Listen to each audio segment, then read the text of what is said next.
Hello guys, welcome back to my YouTube channel.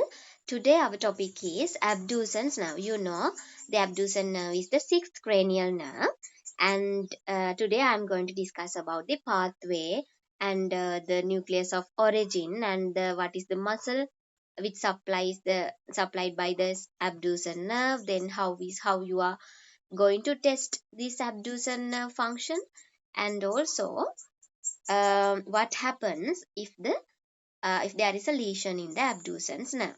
So let's first discuss about the nucleus of origin. Here you can see this is a pons, cross section of pons, and here you can see the abducent nerve nucleus and the nerve origin from the abducent nerve nucleus. Here the spellings are incorrect. Uh, Actually, there should be T in this name.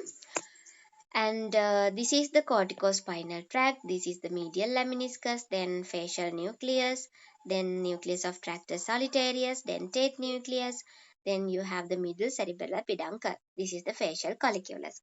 So the abducens nucleus is located in the lower part of the pons. It is deep to the facial colliculus in the floor of fourth ventricle. The functional component of this abducens nerve is the general somatic efferent fibers which originate from the nucleus, and they supplies lateral rectus muscle of the eye.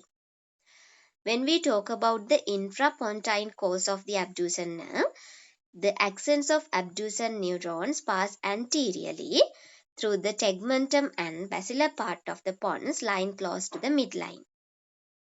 Here you can see the point of origin of the abducens nerve.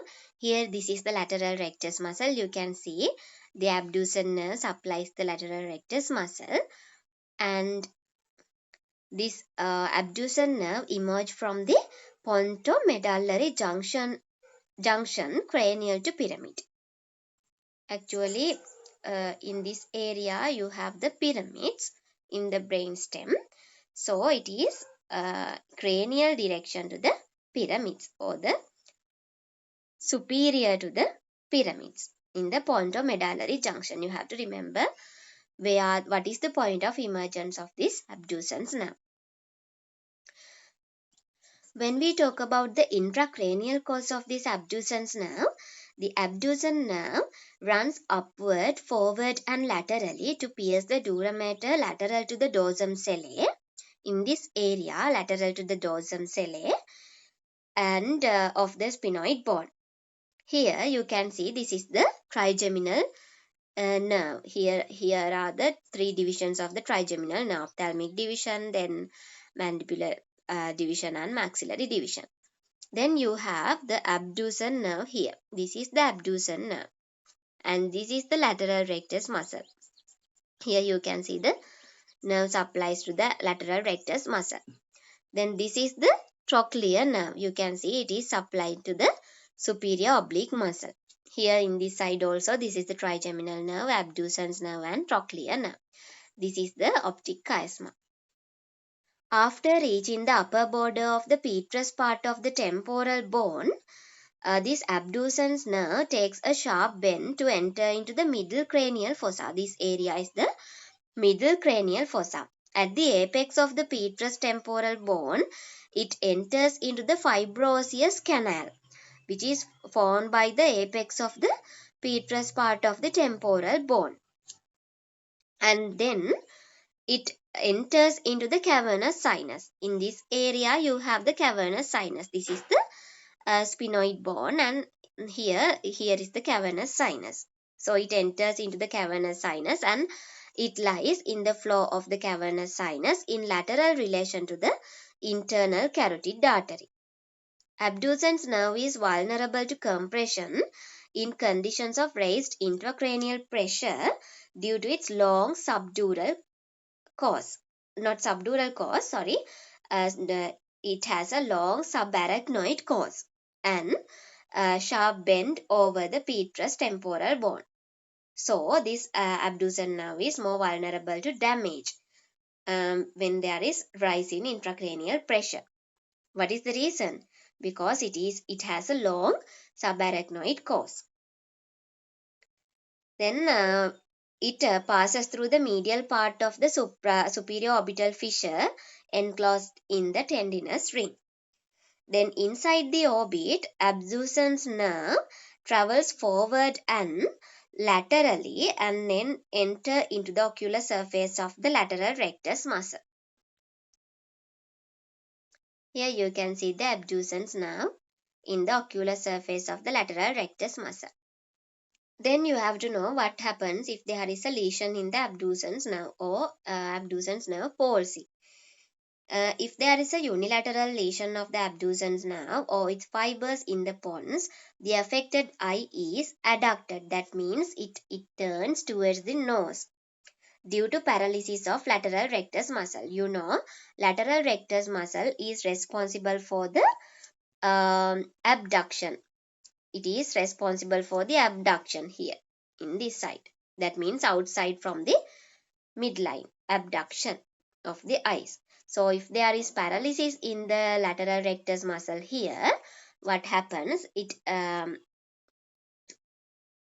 moves towards the side of the nose, or it adducts by the action of the medial rectus muscle. Then in intranuclear ophthalmoplegia or medial longitudinal fascicular syndrome results from lesion of the medial longitudinal fasciculus. It causes ipsilateral medial rectus weakness.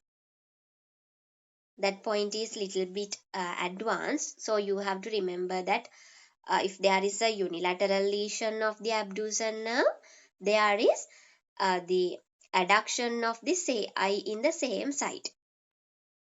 That is the thing you have to remember. And also, patient may experience diplopia when looking this side from this eye. When you are testing this abducens nerve, you are testing all the cranial nerves together. That means which supplies to the muscles of the eyeball, all the cranial nerves. That means oculomotor nerve, trochlear nerve, and this abducens nerve.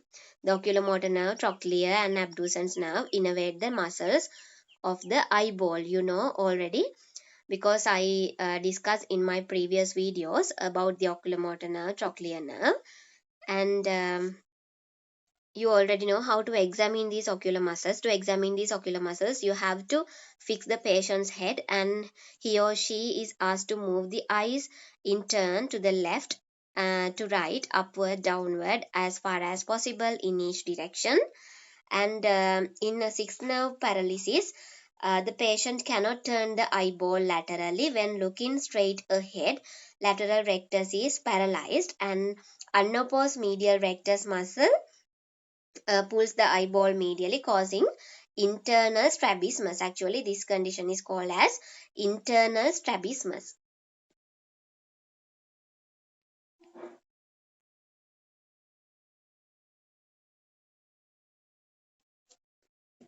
Actually, this is very easy part. So I hope you can remember very easily, and you could understand very easily this pathway of the abducens nerve. And thank you for watching.